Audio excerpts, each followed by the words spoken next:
Humanity's last golden age was built on nanotechnology.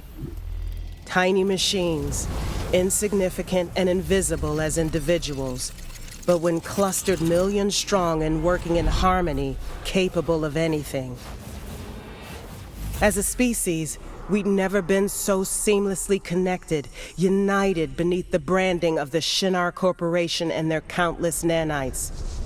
The future shone so brightly, until it all went wrong. The collapse. Some called it a glitch, others said it was fate. Either way, the nanites turned on us, consumed us from within, twisting the countless dead into mechanized beasts. Nanos.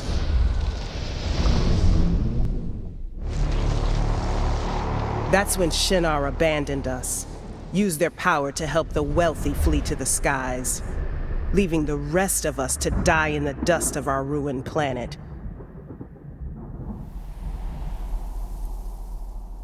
Now Shinar's headquarters lie abandoned and sealed off from the world, just the graveyard of our hopes.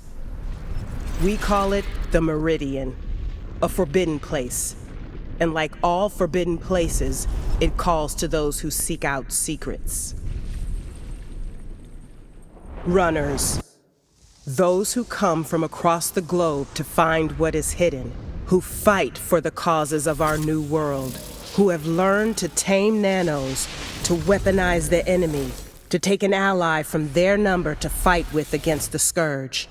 They scour the Meridian to unearth its mysteries, but mysteries can be dangerous things, and some secrets are better left buried.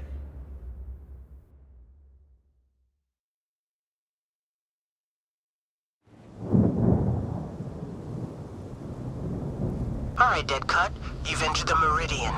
Approaching the drop zone now. Get ready for deployment. There's no time to waste. Keeping a tight schedule.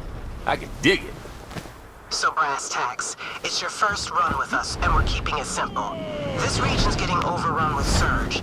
That spells trouble for all of us, so you're gonna get it under control. Seems simple enough. Lesson number 1. In the Meridian, nothing's as it seems. First things first, I need to find a prime nano to sink. Boy, this place got a whole sensibility about it. And what sensibility is that? It's lonesome, but beautiful in its way. Aren't we all?